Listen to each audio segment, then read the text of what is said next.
a defamation suit with President-elect Trump and pay him $15 million.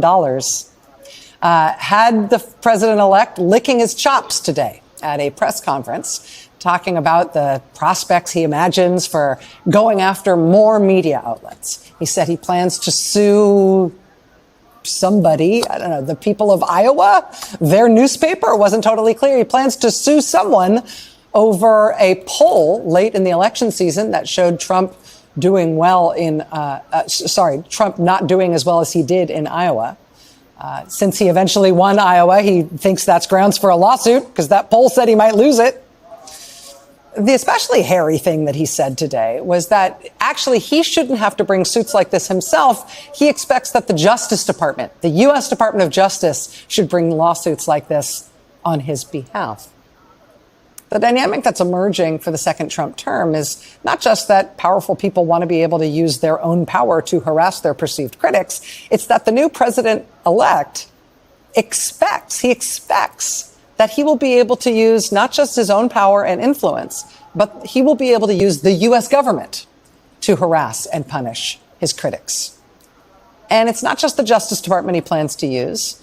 Today, the outgoing chair of the FCC, the Federal Communications Commission, responded again to Trump's demands that the FCC should strip licenses from a news network that made him mad.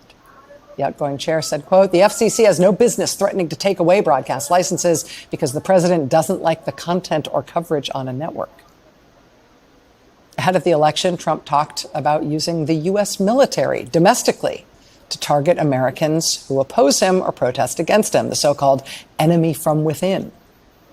Now he's reportedly planning on creating a new board overseeing promotions and senior officers in the U.S. military, which would allow him to purge military leadership of anybody who is disloyal to him or who disagrees with him or who has different politics. Trump and his allies are also reportedly considering withholding federal money from states or cities that don't go along with plans like his mass deportation idea. It feels like a lot because it is a lot and it's happening all at once. But how do local governments and news organizations and ordinary citizens think strategically about this when Trump is threatening and saying he expects to use the most powerful government on earth against its own citizens to attack his critics?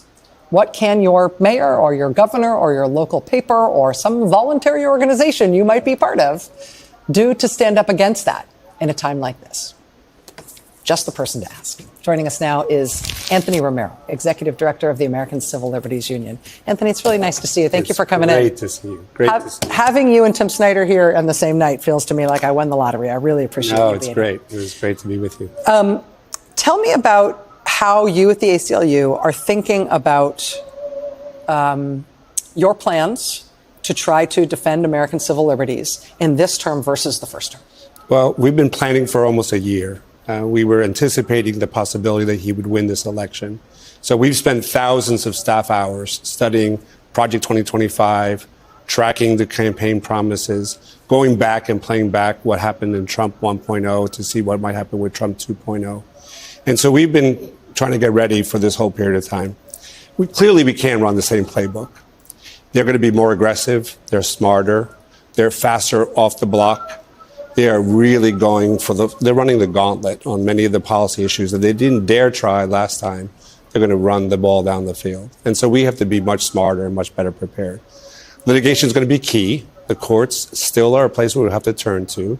We have to be wide-eyed that the courts are also increasingly conservative, and he will appoint new judges onto the courts. It's also true that Biden appointed a record number of judges on the courts, and so not all is lost. Mm-hmm. But good lawyers are going to have to earn their pay by picking the right clients, the right cases, the right theories. Where do you file? Where do you settle? Where do you really push the envelope? And that's what really we're working through right now. When you talk to regular Americans who aren't lawyers, who aren't people who are engaged in this fight in a practical, paid to do it as part of their job kind of way, and you hear people feeling intimidated, feeling overwhelmed by the pace at which we're getting sort of alarming news about the extremism of their plans. What do you tell them about the prospects for holding line? Well, local governments, the state attorneys general, the governors, the mayors, we have this whole plan around a firewall for freedom, we call it. The idea that these local officials can really play an important role in stopping the worst of the government abuses. How so? Well, for instance, when they're going to try to detain and deport all these hundreds of thousands, up to 1 million people, that's an operation that they have the legal power to do the raids, but the logistics.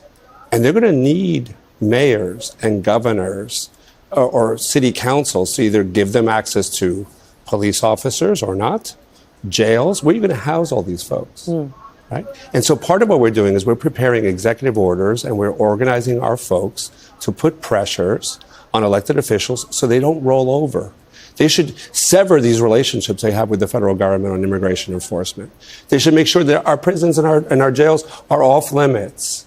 They should begin to think about what actions they could take to pardon immigrants who have a criminal record because they drove on a suspended license.